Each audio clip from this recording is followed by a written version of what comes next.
శ్రీ గురుభ్యో నమః. హరి ఓం. దంతాంజలేన ధరణీతలమున్నమయ్య పాతాళకేళిషు ధృతాదివరాహలీలం ఉల్లాఘనోత్ఫణఫణాధర గీయమాన క్రీడావదానం యభరాజముఖం నమామః. అమరీ కబరీ భారభ్రమరీ ముఖరీకృతం దూరీకరోతు దురితం గౌరీ చరణ పంకజం ఇందీవరదళశ్యామం ఇందిరానందకందళం వందారు జనమందారం వందేకం యదునందనం. విశాల నేత్రం పరిపూర్ణగాత్రం సీతాకళత్రం సురవైరిజైత్రం జగత్పవిత్రం పరమాత్మతంత్రం శ్రీరామచంద్రం ప్రణమామి చిత్తే. సౌమిత్రిమానార్ణవ పూర్ణచంద్ర సీతాల సల్లోచన పూర్ణచంద్ర సురారి వక్త్రాంబుజ పూర్ణచంద్ర సంరక్ష మాం రాఘవ రామచంద్ర. యస్య కించిదపి నో హరణీయం కర్మ కించిదపి నో చరణీయం రామనామ చ సదా స్మరణీయం లీలయా భవజలం తరణీయం. రంగమాణమభితో గృహంగణే భృంగనీలమలకావృతాననం మంగళప్రదమమంగళాపహం సంగృణే దశరథాత్మజం హృది. ధనుజతిమిరభానుం తాపసైశ్చింత్యమానం శమిత కలుష వారం సేవకే దుష్టదూరం దళిత విషమపాలం దండితారాతిజాలం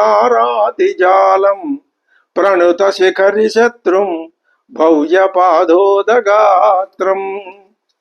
హే గోపాలక హే దయాజలనిధే హే సద్గుణంభో నిధే హే దైత్యాంతక హే విభీషణ దయాపారీణ హే భూపతే హే వైదేహ వైదేహీ వైదేహ సుతా మనోజ వికృతే హే కోటిమారాకృతే హే నవ్యాంబుజ నేత్ర పాలయ పరంజానామి త్వం వినా. సాకేతే ప్రణవాబ్జ రత్నఖచితే సింహాసనే సంస్థితం విశ్వామిత్ర వసిష్ఠ గాలవ ముఖైః ఆశీర్భిరంచజటైః పూజ్యం పార్శ్వగతాబ్జ చారునయనం విద్యుచ్చలచ్చామరం వందే కోమల సుస్మితాననం ఈలా రక్షావతీర్ణం హరిం. నిత్యం నిర్జిత పంక సంభవ మహో నేత్రశ్రియం రాఘవం రామం పర్వణి చంద్ర చారువదనం దిక్పాలకై సేవితం కర్పూరాగరు చందనార్ద్ర హృదయం మందారమాలాంకితం విద్యుత్పుంజ నిభాంబరావృతతనుం రామం భజే శ్యామలం. శ్రీరామ కుశికాత్మజస్య వచనేనాకృష్య బాణాసనం మారీచం చ సుబాహుకం శరయుగేనైవాహవే లీలయా క్రామన్ సుందర కాగభక్షరుచిరః సౌమిత్రిణా సంస్థుతః పాయాన్నః కమలాసనః సకరుణః కాలాంబుదశ్యామలః. శ్రీ గురుభ్యో నమః. హరి ఓం.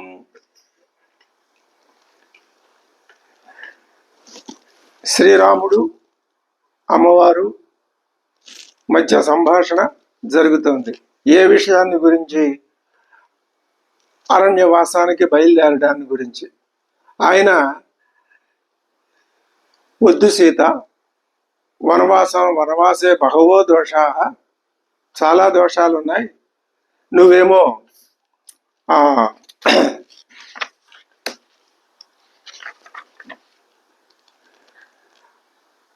మహాకులీనాసి ధర్మే చ నిరతా సదా ఇహాచరస్వ ధర్మం నిత్యం త్వం. అంతేగాని తొందరపడి వనాలకి వస్తే నువ్వు ఆచరించవలసిన ధర్మాలకి విఘాతం ఏర్పడుతుందేమో ఒకసారి ఆలోచించు. ఇక్కడ ఉంటే నీ ధర్మాలు నువ్వు సక్రమంగా ఆచరించగలవు. ఇది ఆయన ఉద్దేశం. ఇందులో దోషమేం పెద్దగా కనపట్టలేదు. నిజమే, అరణ్యాల్లో ఉంటే స్త్రీ ఆచరించవలసిన ధర్మాలకు లోపం ఏర్పడుతుందేమో.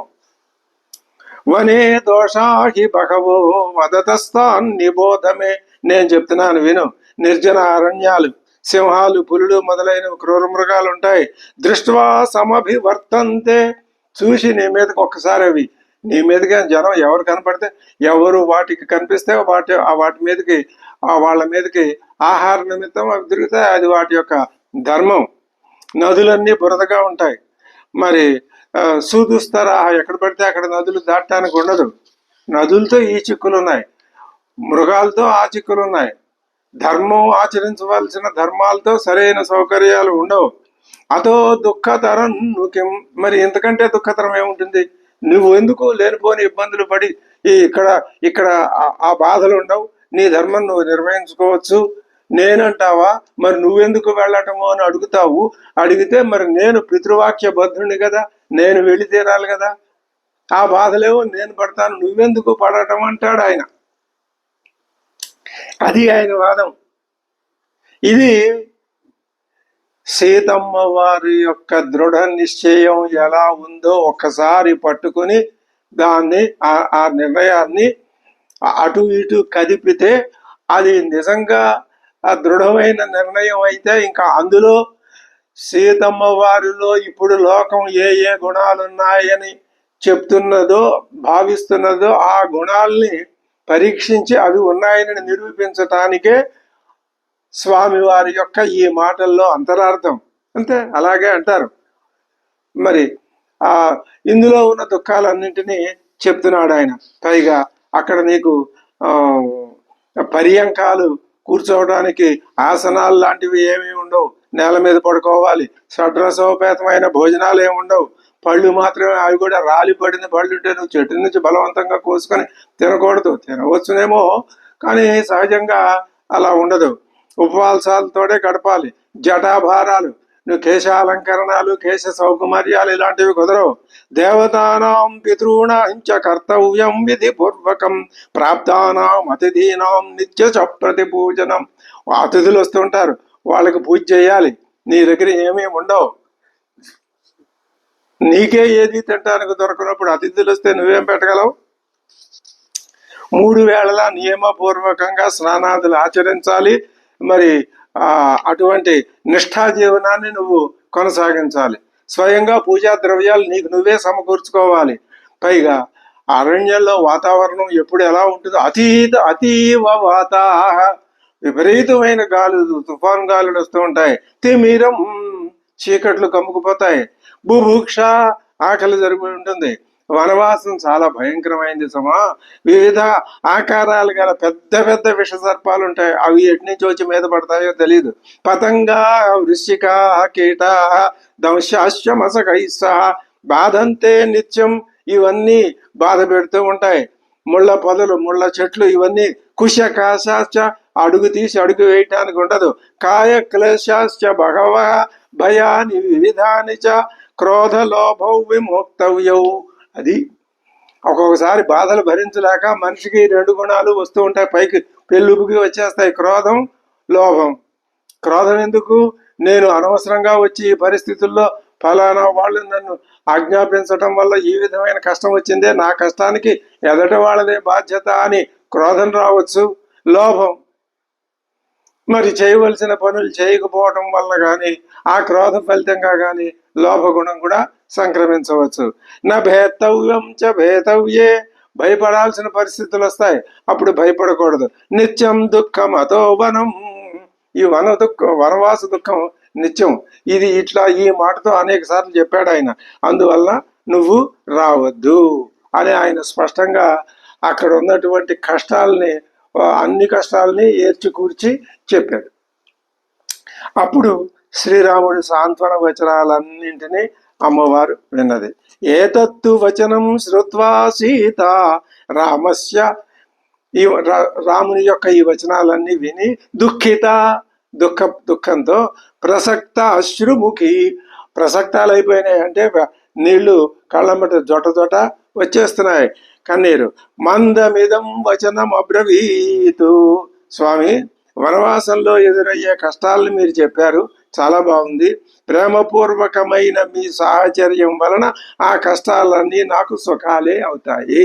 ఇది దృఢమైన నిశ్చయం. ఎందువల్ల? అటు కష్టాలే మీరు చెప్పినట్లుగా, అవి కష్టాలే, కానీ అవి నాకు కష్టాలు అవ్వవు కదా, అవి నేను కష్టాలు అనుకోను కదా. ఎందుకని? మీ ప్రేమ ఉన్నదిగా. ఇందాకటి నుంచి చెప్పిన వాదం అంతా ఒక్క మాటతో పోయింది కదా. మీ ప్రేమ ఉంటే నాకు కష్టాలు ఎందుకు వస్తాయి, ఎందుకుంటాయి? ఇది మనో నిశ్చయం, దృఢమైన నిశ్చయం. ఇప్పుడు చూడండి, ఈ మాటలో ఎంతటి గౌరవం, ప్రేమ, ఆర్ద్ర స్వభావం, స్వామివారి మీద భక్తి ప్రపత్తులు ఉన్నాయో. తర్వాత కొన్ని మాటలు వస్తాయి, విన్నాం, అవి మళ్ళీ వింటున్నాం. ఎందుకని? అమ్మవారి మాటలు ఎన్నిసార్లు తెలుసుకున్నా అది లోకం యొక్క పోకడని తెలియజెప్పే ఉంటుంది తప్ప విధంగానే మరొక విధంగా ఉండదు. ఇక్కడ ఈ ఈ విషయాల్ని మనం పునశ్చరణ చేసుకోవడంలో ముఖ్య ఉద్దేశం ఏమిటి అంటే, ప్రధానంగా స్వామివారు అమ్మవార్ల మాటల్ని మనం రెండు భిన్న దృక్పథాలతో చూడవలసి ఉంటుంది. స్వామివారి మాటల్ని కానీ అమ్మవారి మాటల్ని కానీ రెండు విభిన్న దృక్పథాలు. ఒక దృక్పథానికి మరొక దృక్పథానికి లౌకికంగా సంబంధం ఉండకపోవచ్చు, పారలౌకికంగా ఉంటే ఉండవచ్చు. అందులో మొదటి దృక్పథం ఏమిటి? లోక దృష్ట్యా ఆలోచించినట్లయితే ఆయనేమో అక్కడ బాధలు ఉంటాయి, వద్దు. ఈవిడేమో నిన్ను విడిచిపెట్టి వెళ్ళిపోతే ఎలాగా? ఒక పరస్పర అనురాగం కలిగిన దంపతులు, సుగుణ సంపద కలిగిన దంపతులు, మానవ మాతృలైన దంపతులు, అంతో ఇంతో పూర్వజన్మల నుంచి చేసుకున్న సుకృతం వల్ల ఒకరినొకరు అర్థం చేసుకుని కాపురాన్ని నిర్వహిస్తున్న దంపతుల మధ్యలో ఇలాంటి సంభాషణలు, ఆ సందర్భాన్ని బట్టి సంభాషణ విధానం ఇలాగే ఉంటుంది, విషయం వేరుగా ఉండొచ్చుగాక. అలా జరుగుతూ ఉంటాయి. అవి లౌకికమైన సంభాషణలు. ఆ భర్త ఒక మాట చెబితే ఆవిడ విభేదించవచ్చు, కానీ విభేదం కూడా ఎలా ఉంటుంది? మర్యాదపూర్వకంగా ఉంటుంది, అంతేగాని ధిక్కారపూర్వకంగా ఉండదు. అది లౌకికమైంది. మరి రెండవ దృక్పథం ఎలా ఉంటుంది? వీరు సామాన్యులైనటువంటి దంపతులు మాత్రమే కాదు, ఆది దంపతులు. ఆ ఆది దంపతులు కూడా శ్రీ లక్ష్మీదేవి, శ్రీమన్నారాయణుడు, వీరిద్దరి యొక్క అవతారమే సీత రామచంద్రుడు. ఈ రెండు కదా, ఇది జగద్విదితమైన విషయమే కదా. మరి ఆ శ్రీమన్నారాయణ, ఆ లక్ష్మీదేవి, ఆ వారెవరు? వైకుంఠ నివాసంగా ఉన్న వారెవరు అంటే పరమాత్మ యొక్క ఒకానొక చిద్విలాసం. ఎటువంటి చిద్విలాసము? అవ్యక్తంగా ఉన్నటువంటి సృష్టి వ్యక్తమైతే మొట్టమొదట వ్యక్తమయ్యేది వైకుంఠమే. వైకుంఠనాథుడు, వైకుంఠ లక్ష్మి మొట్టమొదట వ్యక్తమయ్యేది ఈ రెండు తత్వాలే. ఆ రెండు తత్వాలని స్వామి ఎందుకు, ఆ సచ్చిత్ స్వరూపం ఎందుకు మన ముందు పెడుతోంది? వైకుంఠ లక్ష్మి, వైకుంఠనాథుడు అనేటటువంటి రెండు ధర్మాల్ని, అసచ్చిత్ స్వరూపం, అఖండ జ్ఞాన స్వరూపం, అఖండ శక్తి స్వరూపం, రెండు సమ్మేళనంగా ఉన్నటువంటి నిరాకారమైనటువంటి సర్వవ్యాప్తమైనటువంటి అత్యతిష్ట దశాంగులం అనిపించుకున్నటువంటి ఆ మహాపురుష తత్వం, వేదచోదితమైన వేదబోధితమైన పరపురుష తత్వం ఏదైతే ఉన్నదో, చెవులకు వినపడటానికి చెవులతో వినలేవు, నోటితో చెప్పలేవు, ఇలా అనేక రకాలుగా వర్ణించింది కదా వేదాంతం. అటువంటి తత్వం వ్యక్తమయ్యి వైకుంఠాధిపతి, వైకుంఠ లక్ష్మిగా కనపడటం ఎందుకు అంటే, ఇదిగో ఇక్కడి నుంచి సీతారామ తత్వంగా ఆవిష్కృతం అయింది. అది ఇప్పుడు నడుస్తోంది లోకంలో. ఇప్పుడు మనం ఆ సీతారామ తత్వంలో ఉన్నాం. ఈ తత్వాన్ని బట్టి నెమ్మదిగా మనం శ్రీ మహావిష్ణువు లక్ష్మీదేవి యొక్క స్వరూపంలోకి మనం మన యొక్క ఆలోచన జ్ఞాన పరిధిని పెంచుకోవాలి. అక్కడి నుంచి నిరాకార తత్వానికి వెళ్ళాలి. ఇంత ప్రయాణం చెయ్యాలి. ఇదే మార్గం. అయితే ఈ దృష్టితో పరిశీలించినట్లయితే అందులో కొన్ని ముఖ్యమైన అంశాలు మనకి కనిపిస్తాయి. వాటిని ఆ కనిపించిన ముఖ్యమైన అంశాలని లౌకికంగా సమర్థించుకోవచ్చు, వేదాంతపరంగా సమన్వయించుకుని సమర్థించుకోవచ్చు. అందువలన మిక్కిలి పరమ ఆనందాన్ని పొందవచ్చు. ఏమిటి ఇంతటి చర్చ వల్ల ఫలితం? ఆనందం. అంతకంటే మించింది మరొకటి లేదు. మోక్షం అంటే ఆనందమే, మరొకటి కాదు. కాబట్టి ఇప్పుడు అమ్మవారి మాటల్ని మనం జాగ్రత్తగా కనుక పరిశీలించినట్లయితే ఆవిడ ఏమంటుంది, స్వామి వనవాసంలో ఆ జాగ్రత్తగా పరిశీలించడం కోసమే మనం మళ్ళీ మరొకసారి అమ్మవారి మాటల్ని పునశ్చరణ చేసుకుంటున్నాం తప్ప వేరు కాదు. ఎన్నిసార్లు చెప్పుకుంటే ఏముంది, అవి అమ్మవారి పైగా ఇంకొక ముఖ్యమైన విషయం ఉన్నది. ఇంతకు పూర్వము నారద మహర్షి చెప్పిన రామాయణంలో ఆయన ఏం చెప్పాడు? దేవమాయే నిర్మిత అన్నాడు. దేవమాయే, అమ్మవారు దేవమాయ అన్నాడు. మాయ అంటే లేనిది ఉన్నట్టు కనపడటమే మాయ కదా. అక్కడ ఉన్నది కనపడకుండా పోయి ఏదైతే లేదో అదే ఉంది అని అనుకుంటున్నాం. ఇదే మాయ అంటే. ఉన్నదేమిటి? పరమాత్మ తత్వం. అది ఎక్కడా లేదు, ఉన్నది జగత్తే అనుకుంటున్నాం. ఇదే ఉంది, ఇంకొకటి లేదు అనుకోవటమే మాయ, అజ్ఞానం. ఈ అజ్ఞానాన్ని అంతటికి మూల కారణం దేవమాయ, అమ్మవారే. ఆ మాయని తెలుసుకోవాలి అంటే అమ్మవారిని ఆశ్రయించవలసిందే. అయ్యవారు కూడా ఏమీ చేయలేడు. ఆయన శుద్ధ బుద్ధ ముక్త స్వభావుడిగా కూర్చుంటాడంతే. మొత్తం నడిపించేది అమ్మవారే. అసలు ఇంకొకటి ఉంది, సీతాయ ఆశ్చరితం మహతు రామాయణం అని పేరే కానీ మనం ఖచ్చితంగా ఒక మాట స్పష్టంగా అనుకోవచ్చు. ఏమని? రామాయణం అని పేరే, కానీ అది సీతాయాశ్చరితమే. అమ్మవారి కథ అంతా. ఈ సృష్టి అమ్మవారు. ఎందుకని సృష్టి అమ్మవారు అంటే, అమ్మవారు ఎవరిని చెప్తుంది? ఇదిగో నేనే మొత్తం అంతా, నన్ను చూడండి అని చెప్పదు. స్వామివారిని చూపిస్తుంది. ఆయన అక్కడ కూర్చొని ఉంటాడు. ఇది అమ్మవారికి స్వామివారికి మధ్యలో ఉన్న సంబంధం. మన యొక్క ఆలోచన తీవ్రత, ఆ విధాన, ఆ సరళిలో వెళితే మనకి రామాయణ అధ్యయనం సమ్యక్ ఫలితాన్ని ఇవ్వవచ్చును. మీరు మృగాహ సింహాహ గజాశ్చైవ శార్దూల శరభాస్తథ అంటున్నావు కదా. అదృష్ట పూర్వ రూపత్వాత్ సర్వే తే తవ రాఘవ రూపం దృష్ట్వాపసర్పేయు. ఇక్కడ ఇందాక ఏమన్నది? ఇందాక చాలా మీరు చెప్పిన ఒక మాట చెప్పుకున్నాం ఇందాక. ప్రసక్తాశ్రముఖి బాష్పాలు రాలుతూ ఉండగా మీరు చెప్పినవన్నీ బాగానే ఉన్నాయి, కరెక్టేనో అని ఒప్పుకుంటూ ఇప్పుడు ఒక్క మాట అంటున్నది అమ్మవారు. ఈ మాటను మళ్ళీ మళ్ళీ మనం భావన చేయటానికే ఈ పునశ్చరణలోకి వచ్చాం. ఏమంటున్నది? అదృష్టపూర్వ రూపత్వాత్ సర్వేతే తవ రాఘవ రూపం దృష్ట్వాపసర్పేయు.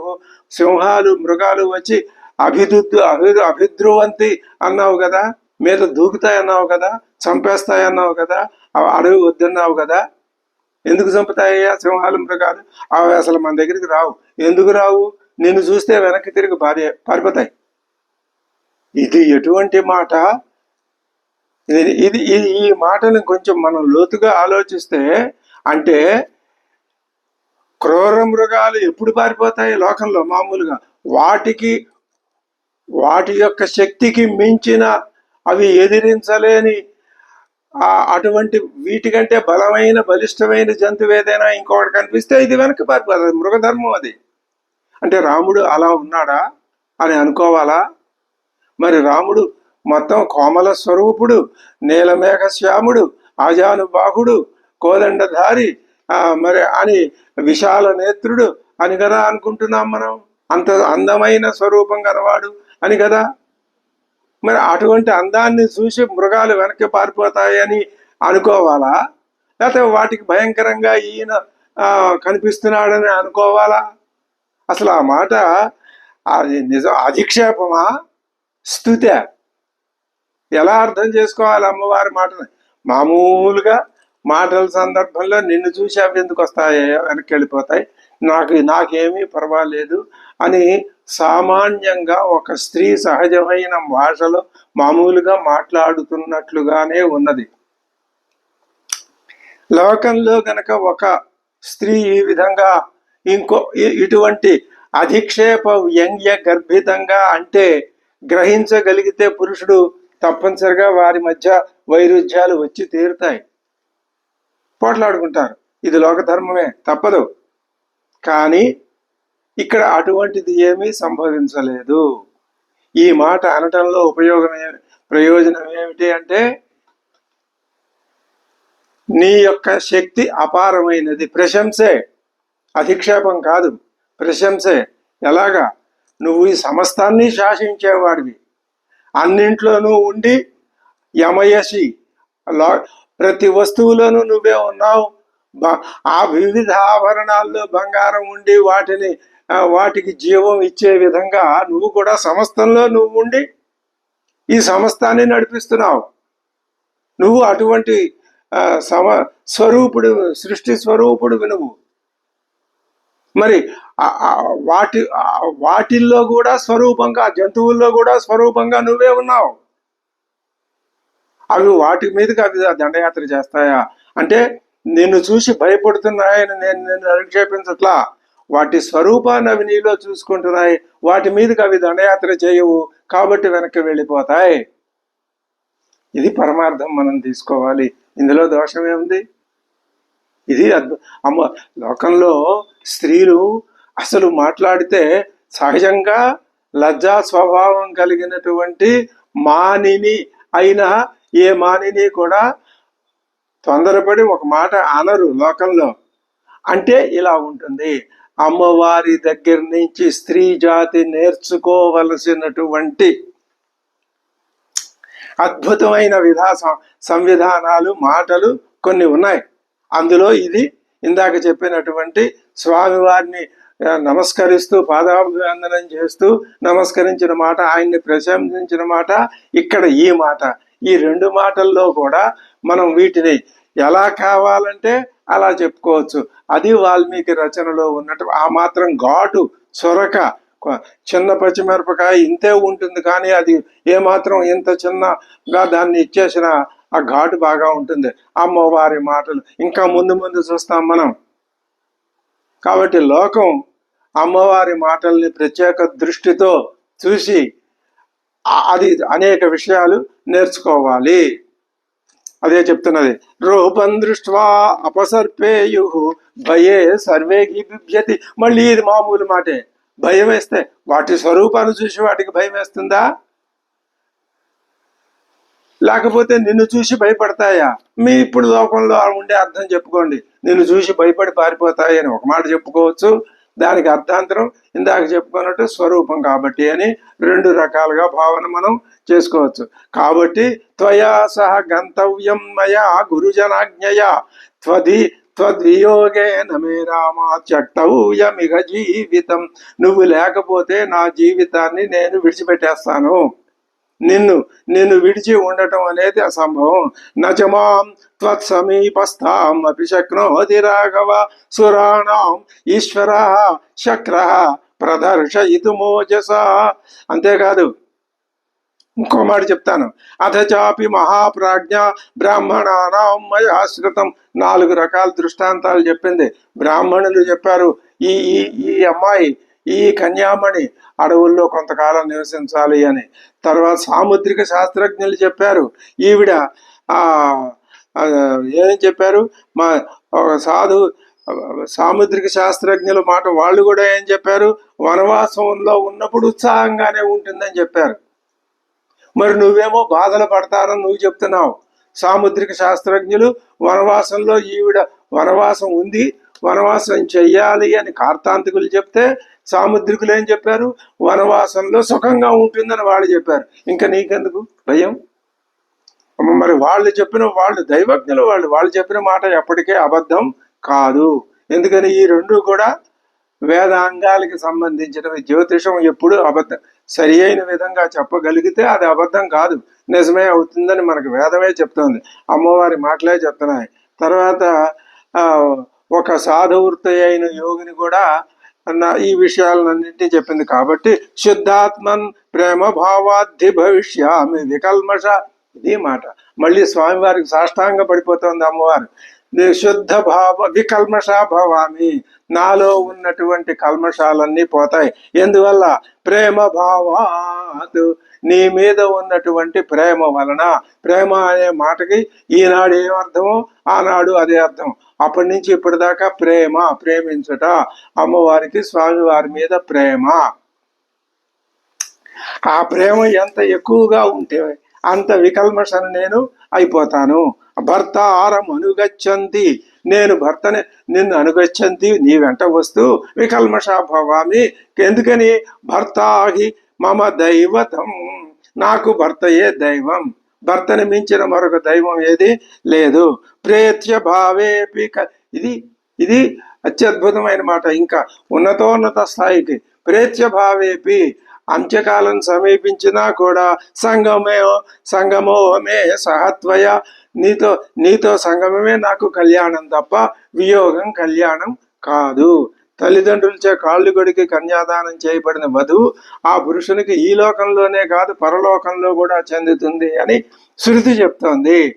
కాబట్టి భక్తాం పతివ్రతాం దీనాం మాం సమాం సుఖ దుఃఖయో నేతుమర్హసి కాకుస్తా. అలా తీసుకుని వెళ్ళకపోతే మళ్ళీ చెప్తున్నాను విను. విషం అగ్నిం జలం వాగం ఆస్థాస్యే మృత్యుకారణాత్, వీటిలో ఏదో ఒకదాన్ని ఆశ్రయించి నేను జీవితాన్ని ఇంతటితో ముగించేస్తాను, అంతే తప్ప నువ్వు నన్ను ఇక్కడ వదిలిపెట్టి వెళ్ళి నేను ఇక్కడ ఉండటం, నువ్వు అడవులకి వెళ్ళటం అనేది జరగదు. కృత నిశ్చయం. ఇంకా ఈ నిశ్చయాన్ని ఆ అమ్మవారిని ఆ నిశ్చయంలో నుంచి ఎవరు ఒక్క ఈషన్ మాత్రం కూడా కదిపి కదపలేరు. అటువంటి దృఢ చిత్తంతో ఇంకా ఇప్పుడు ఎంత నివారించినా అమ్మవారు వినే పరిస్థితి లేదు. సా తం ఉత్తమ సంవిఘ్న, తనకు ఎదురైనటువంటి ఆ దుస్థితికి కంపించిపోయి సీత విపుల వక్షసం ప్రణయాచ్చ, ప్రేమాతిరేకం చేత అభిమానాచ్చ, తన నాథుడే తనను ఈ విధంగా దూరంగా పెడుతున్నాడనే ఉక్రోషంతో అభిమానంతో పరిచిక్షే పట్టుకొని నిలదీసి ఇంకా అటు ఇటు ఏమాత్రం ఆలోచించటానికి కూడా వీలు లేకుండా ఆయన గట్టిగా నిలదీసేసరికి కింత్వామన్యత, ఇంకా ఇక ఈ ఆఖరి అస్త్రం ప్రయోగించేస్తుంది అమ్మవారు. కింత్వామన్యత వైదేహ పితామే మిథిలాధిప రామ జమాతరం ప్రాప్య స్త్రియం పురుష విగ్రహం. ఈ మాట అసలు నిజానికి ఇందాక చెప్పిన మాట కన్నా కూడా కోపాన్ని తెప్పించగలిగిన మాట. కానీ స్వామివారి యొక్క అర్ధాంగి అమ్మవారు. సరే, నన్ను అనుమతించకపోతే లోకులు కూడా నిన్ను పరాక్రమహీనుడు అంటారు, ఏ విధంగానూ ఇది జరిగేది కాదు అని అన్నీ చెప్పుకుంటూ ఇతి సా శోక సంతప్త విలప్య కరుణం బహు, అనేక విధాలుగా విలప్య దుఃఖిస్తూ చుక్రోశ దుఃఖించి పతిం ఆయస్త భృశం ఆలింగ్య సస్వరం వాగర్ధావివ సంపృక్తౌ వాగర్ధ ప్రతిపత్తయే జగత పితరౌ వందే. ఇప్పుడు ఇద్దరూ లేరు అక్కడ, ఒక్కరే ఉన్నారు. ఎవరు? సగం శరీరం అమ్మవారు, సగం శరీరం అయ్యవారు. ఇది మరి వామార్ధజానయే అంటే ఇద్దరూ కలిసిన ఒకే ఒక స్వరూపం. ఇది భూలోకవాసులందరికీ కనిపించినటువంటి శ్రీరామ్ వాల్మీకి మహర్షి చూపించినటువంటి అద్భుతమైన దృశ్యం ఇది నిజంగా ఈ రకమైన ఈ క్షణం కోసమే బహుశా స్వామివారు అలా భయంకరంగా వనవాసాన్ని వర్ణించటం, ఆవిడ్ని గట్టిగా అమ్మవారిని గట్టిగా వద్దు వద్దు అని మొహమాటం లేకుండా అనటం, బహుశా ఈ ఈ అయాచితమైన సుఖం కోసమే స్వామివారు ఆ విధంగా చెప్పారా అని అనిపిస్తుంది. మరి ఈ విధంగా చూసినట్లయితే ఆవిడ ఏం చేసింది, ఆ ఆలింగ్య సస్వరం స్వామివారిని ఆశ్లేషణం చేసుకుంది. ఇంకా ఇంకా ఆయన కాదంటానికి ఏమాత్రం వీల్లేదు.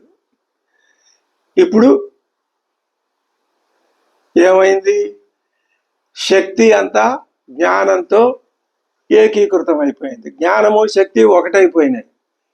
ఇప్పటిదాకా దేవ మాయేవ నిర్మిత, ఇదంతా మాయలాగా జరిగిపోయిందంతా మాయే, జరుగుతున్నది కూడా మాయగా అనే దృష్టితో భావించటమే వేదాంతులు చెప్పేటటువంటి ఒకానొక విషయం. ఎవరైతే జరిగిపోయింది, జరుగుతున్నది, ఇంకా జరగబోయేది అది ఎప్పుడు అది అప్రస్తుతం, వీటిని మాయగా భావిస్తే మీకు అసలు స్వరూపం అర్థమవుతుంది అని వారి వేదాంతులు చెప్తారు కదా, అది ఇక్కడే సంభవిస్తుంది. ఆ విధంగా అప్పుడిగా ఇంకా పూర్తిగా వశవర్తుడైపోయినాడు స్వామివారు అమ్మవారికి. సీత, నీకు దుఃఖాన్ని కలిగించేటట్లయితే ఆ స్వర్గం కూడా నాకు అక్కర్లేదు సుమా అని ఒక మాట. నీకు దుఃఖం అంటే అర్థం ఏమిటి, నీకు దుఃఖం కలిగించటం నా లక్ష్యం, నా ఉద్దేశం కాదు. మరి ఎందుకు ఇది అన్నావు, ఇది లోకవృత్తంగా అన్నావు, నేనెవరికి భయపడినో అది కావాల్సింది. నేనెవరికి భయపడినంటే నా పక్కన ఉన్నంతకాలం నాకు భయం లేదు, నీకు అంతకంటే భయం లేదు. నాతో వనవాసనానికి రావడానికే ఆ బ్రహ్మ నిన్ను, ఇది ఎంతటి మాట. ఈ మాట ముందే అంటే మరి ఈ సంఘటన ఇంత రక్తి కడుతుందా? మనలాంటి భక్త బృందానికి స్వామివారు అమ్మవార్ల యొక్క స్వస్వరూపం మనకు తెలుస్తుందా? ఇంత సంభాషణ జరిగితేనే కదా మనం ఈ ప్రకృతి పురుష సంబంధాన్ని మన యొక్క ఆలోచన విధానంలో నిలుపుకోగలుగుతున్నాం, ఆలంబనం చేసుకోగలుగుతున్నాం, మన మోక్ష మార్గాన్ని మనం నిర్మించుకోగలుగుతున్నాం. కాబట్టి ఏమంటున్నాడు స్వామివారు, ఓ సీత, ఆ బ్రహ్మ ఎందుకు నిన్ను, దేవమాయేవా, ఇదే మాయ, ఎందుకు నిన్ను సృష్టించాడు అంటే బహుశా వనవాసానికే సృష్టించాడు. అవును, వనవాసం, మన ఇద్దరం వనాలకి వెళ్ళటం వల్ల లోకోపకారం జరుగుతుంది, లోక కళ్యాణం జరుగుతుంది. అందరూ వారి వారిలో ఉన్నటువంటి కామక్రోధ లోభ మోహ మద మాత్సర్యాలనే అరిషడ్ వర్గాల్ని జయించి అందరూ సుఖంగా ఉంటారు. ఇదే వైకుంఠం. వైకుంఠంలో జనం ఇలాగే ఉంటారు అని వర్ణించటం ఇదే.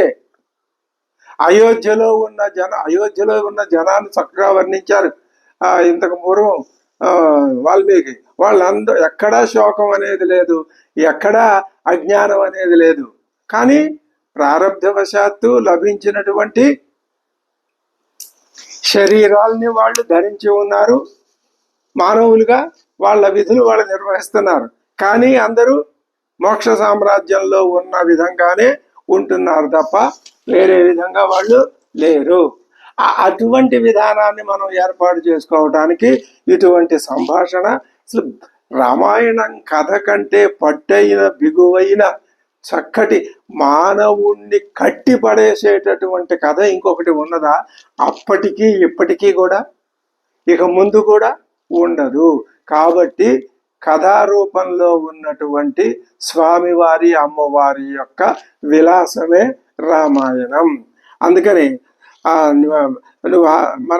నువ్వు ఒక పని చేయి, నీకు అసలు ఇదే వైరాగ్యం అంటే అసలు ఏమీ వద్దు. మనం అమ్మవారి నారచీరలు ధరించి వెళ్తున్నాం, మనదంటూ ఏది పట్టుకెళ్ళ, అసలు మనదంటూ ఏముంది? కశ్యస్విద్ధనం. ఈశావాస్యం స్పష్టంగా ఒక్క ముక్క చెప్తోంది, మా గృథ గృధిమాకర్షి. శంకర్ భగవత్పాదుల వ్యాఖ్య. నీకు ఆ లోభం అనేది వద్దు, ఆశ అనేది వద్దు, కామం అనేది వద్దు, వదిలే.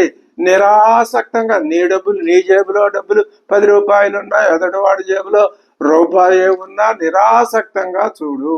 ఎంతవరకు కావాలో అంతవరకే దాన్ని ఉపయోగించు. ఆ విధంగా నీ జీవితాన్ని నువ్వు నిర్వహించుకో. పాలయేథా, నీ జీవితాన్ని నువ్వు పరిపాలించుకో. ఎలాగా? ఈశావాస్యమిదగుం సర్వం, ఈ సమస్తము ఈశావాస్యంగా చూడు. ఇప్పుడు మనకు రామాయణం ఏ దృష్టిని నేర్పుతోంది? అంతా ఈశావాస్యం. ఈశుడంటే ఇక్కడ శ్రీరాముడే.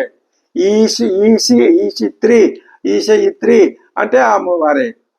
రెండు కలిపి ఒకటే. ఈశావాస్యంగా చూడు, అసీతారామమయంగా చూడు. అంతా రామమయం జగత్తు, ఈశావాస్యం ఎదగం సర్వం. అద్భుతమైనటువంటి భావన. కాబట్టి నువ్వు అన్ని వస్తువుల్ని అందరికీ ఇచ్చేసాయి. ఇచ్చేసిన తర్వాత మనం ప్రయాణం చేద్దాం. ఇంకా ఈ విధంగా ఆ సీతమ్మ వారితో సంభాషణ జరిగిన తర్వాత ఇంకొక ప్రధానమైన పాత్ర, అసలైన మహానుభావుడు శేషుడు, ఆదిశేషుడు, కాలస్వరూపుడు. ఆయన శేషుడు, శేషస్వరూపం, శేషి. ఈ శేషం దేనికి చెందింది? అయ్యవారికి చెందింది. దేని యొక్క శేషం ఇది? ఈయన యొక్క శేషం. శేషి అయ్యవారు, శేషుడు లక్ష్మణుడు. మనం కాలాన్ని సర్పంతో పోల్చటం ఇది ఒక ఆచారం. పైగా ఆ కాలం మీదే స్వామివారు శయనించి ఉంటాడు అన్నది ఒక పౌరాణికమైన భావన. ఈ పౌరాణికమైన భావన మనకి దేనికి తోడ్పడుతుంది అంటే, ఇదిగో మన యొక్క భావ పరిపక్వతకి తోడ్పడాలి, భావ ఔన్నత్యానికి తోడ్పడాలి, భావం సుగమంగా ముందుకు వెళ్ళడానికి తోడ్పడాలి. ఇప్పుడు లక్ష్మణుడు కూడా ఆయన్ను కూడా తన వెంట తీసుకువెళ్ళాలి. ఆయనకు కూడా ఒక పరీక్ష లేదే, పరీక్ష పెట్టందే ఎవరిలో ఉన్న సుగుణాలు కానీ దుర్గుణాలు కానీ బయటపడవు. అది ఆనాటి నుంచి ఈనాటి వరకు ఉన్నదే. ఒక కలెక్టర్ ఉద్యోగం ఇవ్వాలి అంటే ఎన్ని రకాల పరీక్షలు పెడతారు? ఇదే అంతే. పరీక్షించాలి. పరీక్షిస్తేనే దాంట్లో ఉన్నటువంటి ఆ ఇంపు సొంపులు తెలుస్తాయి. సరే, ఉదయమే శ్రీరాముడు కైకమ్మ మందిరానికి వెళ్ళిన దగ్గర నుంచి అక్కడి నుంచి కౌసల్యాదేవి మందిరానికి చేరుకునేంత వరకు అక్కడ కూడా లక్ష్మణుడు అన్నగారి వెంటే ఉన్నాడు, నీడలాగా. ఏమి మాట్లాడలా. లోపల తండ్రి గారితో మాట్లాడి, తల్లిగారు పినతల్లి గారితో మాట్లాడి వచ్చేటప్పుడు గుమ్మంలోనే ఉన్నాడు, అన్నీ విన్నాడు, ఏం మాట్లాడలేదు. ఆయన ఉన్నట్టుగా ఎవరికి కూడా తెలియదు. ఇప్పుడు అన్నగారు వదిన గారి మధ్య సంభాషణ జరిగిందంతా విన్నాడు. ఆయన అక్కడే ఉన్నాడు దూరంగా. వదిన గారు అన్న వెంట వనాలకు వెళ్తున్నది, ఇక తాను కూడా అన్న వెంట వెళ్ళాలి అనే భావం ఆయనలోకి ఇప్పుడు వచ్చే. వదిన గారిని కాదన్నట్టుగా అనలేదుగా, నన్ను మాత్రం ఎందుకు కాదంటాడని ఆయనకు బాగా ధైర్యం వచ్చేసింది. అంటున్నాడు ఆయన. ఎలాగా అనే వ్యాకుల పాటు లక్ష్మణుడికి కలిగింది. బాష్ప పర్యాకుల ముఖ శోకం సోడు అశక్నువన్. ఆయనకి కళ్ళమ్మట నీళ్ళు గిర్రని తిరిగినాయి. కన్నీరు విడవకుండా వచ్చేస్తుంటే శోకం సోడుం, శోకాన్ని సహించటానికి అశక్నువన్, ఆయనకి శక్తి చాలటం లేదు. శోకమే బలీయమై ముంచేస్తోంది. అప్పుడు అంత అతడు ఆ దుఃఖానికి తట్టుకోలేకపోయాడు. వెంటనే అన్నగారి పాదాల మీద వాలిపోయి సభ్రాస భ్రాతుశ్చరణౌ గాఢన్ని పీడ్య, గట్టిగా 2 కాళ్ళు పట్టేసుకున్నాడు 2 చేతులతో.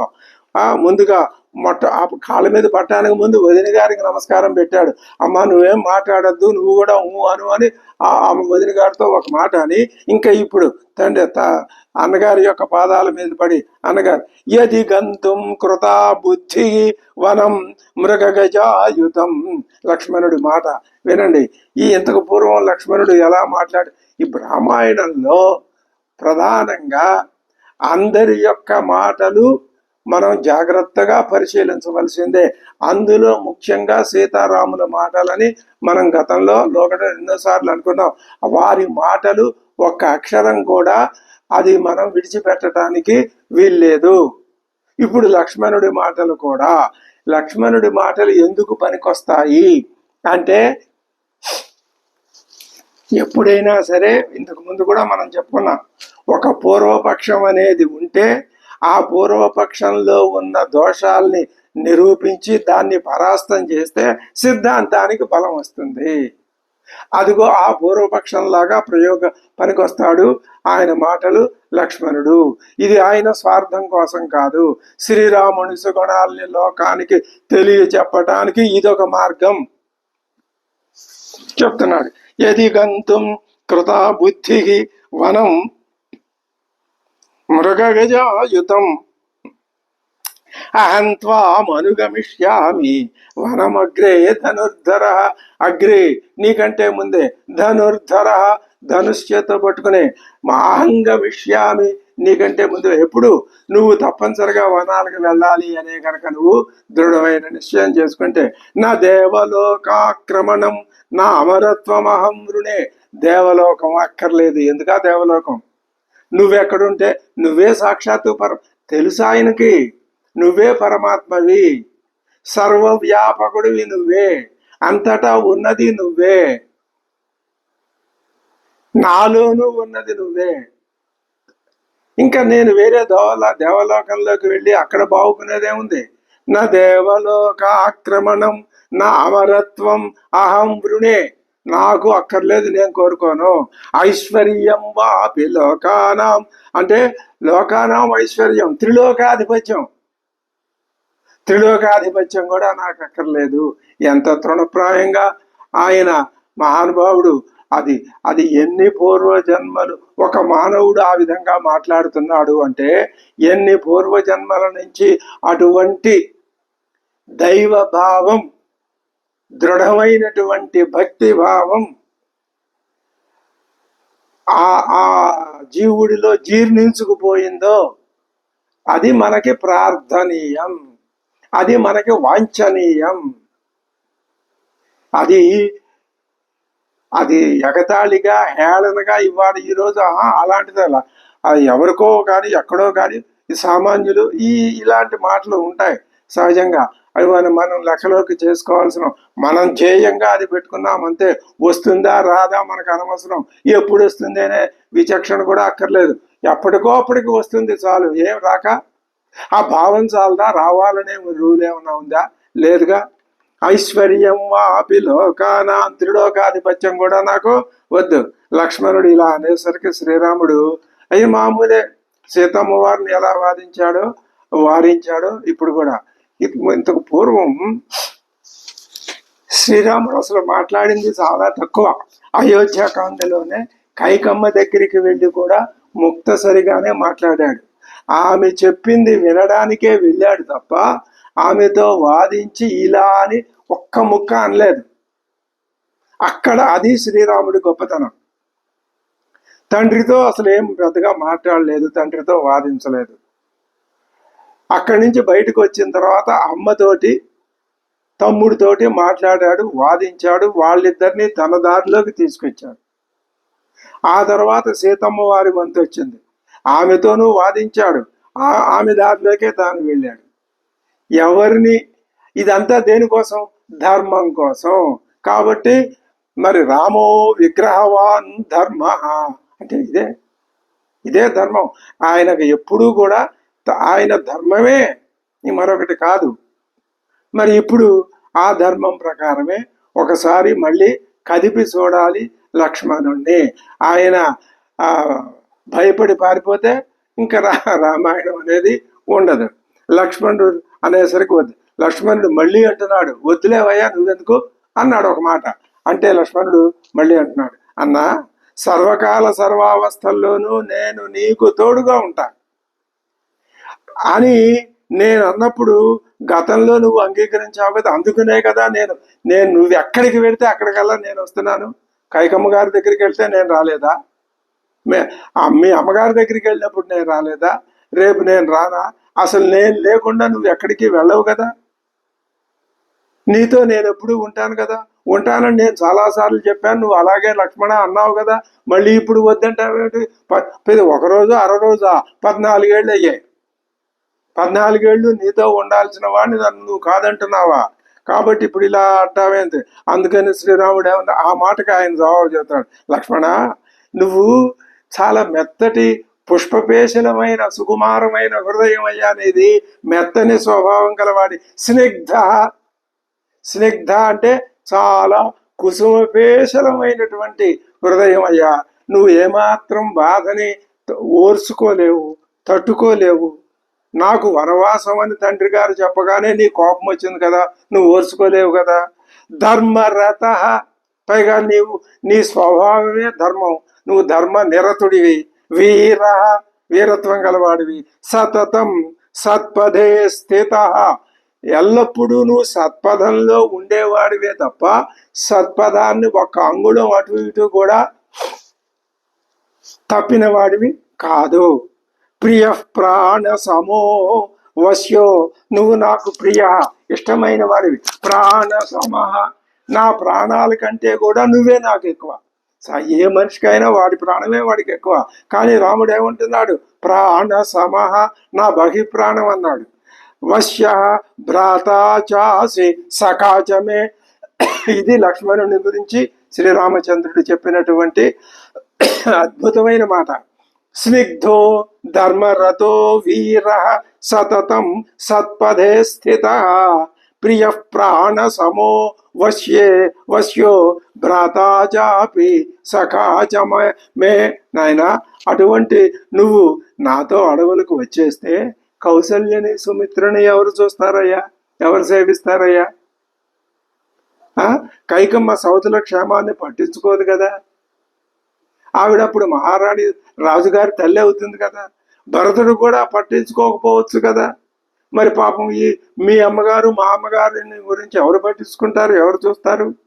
నువ్వు కూడా నాతో వస్తే ఎవరన్నా ఉన్నారా వాళ్ళకి? ఈ ఈ ఈ మాటకు నువ్వు సమాధానం చెప్పు. ఏం చెప్తావు సమాధానం? అందుకనే నువ్వు ఇక్కడ ఉండి తీరాలి, వాళ్ళని సేవించి ఒక సాటి లేని మహాధర్మాన్ని నువ్వు నిర్వహించాలి. అది ధర్మమే, మాతృధర్మం. భ్రాతృధర్మం కన్నా మాతృధర్మం ముందు. అంతేగాని నా వెంట వచ్చేటట్లయితే కేవలం నా మీద ఉన్న భక్తి శ్రద్ధలే కదా వెల్లడయ్యేది. ఇక్కడ ఉంటే తల్లిదండ్రుల మీద ఉండే భక్తి శ్రద్ధలు వెల్లడవుతాయి. అదేమంత నా మీద భక్తి చూపించడం ఏమంత గొప్ప విషయం లక్ష్మణ, అదేం గొప్ప కాదు. అంటే తన మీద చూపించే భక్తిని తగ్గించి తల్లిదండ్రుల మీద చూపించే భక్తి ఎక్కువ అని చెప్తున్నాడు శ్రీరాముడు. నువ్వైనా దగ్గరుండి తల్లుల్ని సేవించు. అప్పుడు లక్ష్మణుడు దీనికి జవాబు చెప్పాలి. ఏం జవాబు చెప్తాడు ఆయన? కానీ లక్ష్మణుడు వాక్యజ్ఞుడు, వాక్య కోవిదుడు కూడా. వాక్యజ్ఞుడు, వాక్యాల యొక్క అర్థాన్ని తెలిసిన వాడు, వాక్యాలు చెప్పటంలో కోవిదుడు. ఎవరితో ఏ సందర్భంలో ఎటువంటి వాక్యం అంటే మాటల సముదాయం, ఎవరితో ఎటువంటి సందర్భంలో ఏ రకమైన మాటలు చెప్పాలో బాగా ఆ కోవిదత్వం, నేర్పు, పాండిత్యం ఉన్నవాడు. అది అందరికీ చేత కాదు, అందరి వల్ల కాదు. అసందర్భంగా మాట్లాడే మనుషుల్ని మనం ఈ లోకంలో అది ప్రకృతి ధర్మం, అలాగ వాళ్ళు వచ్చేస్తూనే ఉంటారు, అలా జరుగుతూ ఉంటుంది. అప్పుడు ఆయన అంటున్నాడు, లక్ష్మణ అన్న, కౌసల్యమాత అధీనంలో 1000 గ్రామాలు ఉన్నాయి. ఆమె తనకు తాను పోషించుకోగలగటమే కాదు, నాలాంటి వాళ్ళని ఎంతో మందిని మీ అమ్మగారు పోషిస్తుంది. నన్ను నీ వెంట రానిమ్ము, ఇదే ధర్మం. ఇది ధర్మమే కాదు, ఇదే ధర్మం. ఎందుకని? ఆ తల్లిగారికి నేనేం పెట్టి పోషించక్కర్లేదు. ఆవిడికి 1000 గ్రామాలు ఉన్నాయి, బోళ్ళెంత సంపద ఉంది. నువ్వు వచ్చేదాకా కొంచెం విచారంగా ఉండవచ్చును. ఆ కాలం గడిపేస్తే నువ్వు వచ్చిన తర్వాత మళ్ళీ మనం తిరిగి వచ్చిన తర్వాత ఆవిడికి అంతా ఆనందమే. నిన్ను నేను సేవించి తీరుతాను. ధనురాదాయ సశరం, మళ్ళీ బాణం తీసి అందులోనే పెట్టి సిద్ధంగానే ఉంచుతాను. కనిత్ర పిటకాధర, తవ్వుగోల, చిన్న ఆ పాత్రలు ఇలాంటివి కూడా పట్టుకొని నేను సిద్ధమైపోయి నీతో వస్తా. అగ్రతస్తే గమిష్యామి, అమ్మవారు కూడా అలాగే ఉంది. అగ్రతస్తే ఇద్దరు సేవకులే. అమ్మవారు ముందుంటుంది, అమ్మవారు వెనక లక్ష్మణుడు ఉంటాడు. ఇద్దరు ముందు శుభ్రంగా కావలసినటువంటి పరిస్థితులు. ఇది యథార్థం. అంటే నిజంగా భౌతికంగా ముందు వెనక అని అర్థం కాదు. ప్రతి పని నేను నీకు చేసి పెడతాను, అమర్చి పెడతాను, అది నా కర్తవ్యం అని లక్ష్మణుడి యొక్క భావన. అగ్రతస్తే గమిష్యామి పంధానం అనుదర్శయన్న, దారి నీకు చూపిస్తూ, ఎక్కడ ఏది కావాలో, మంచినీళ్ళు కావాలి పట్టుకొచ్చి ఇవ్వటం, అది దారి చూపించటం, భోజనం సమకూర్చటం, ఇంకా జపానికి హోమాలకి కావలసిన సామగ్రి సిద్ధం చేయటం, ఇవి అతిథులు ఎవరైనా వస్తే వాళ్ళని పూజించడానికి కావలసిన సామగ్రి అంతా సిద్ధం చేయటం. ఇది ఇంకా అంతకంటే ఏమున్నాయి అడవిలో వాళ్ళు చేసినవి. పంధానం అనుదర్శయన్న ఆహరిష్యామితే నిత్యం మూలాని ఫలాని చ, ప్రతినిత్యం చక్కగా నేను కందమూలాలు తెస్తాను, పళ్ళు తీసుకొస్తాను. వన్యాని యాని చాన్యాని స్వాహారాణి తపస్వినాం, తపస్సులకి స్వాహారం, సుఆహారాన్ని, మంచి తపస్సులకు ఏవి ఆహారానికి యోగ్యంగా ఉంటాయో అవన్నీ వన్యాని ఫలానిచ మూలానిచ నేను తీసుకొచ్చి నీకు అమర్చి పెడతాను స్వామి. భవాస్తు సహ వైదేక్య గిరిసానుషు రంశ్యతే, మీరు వనవాస జీవితాన్ని సార్థకం చేసుకోండి.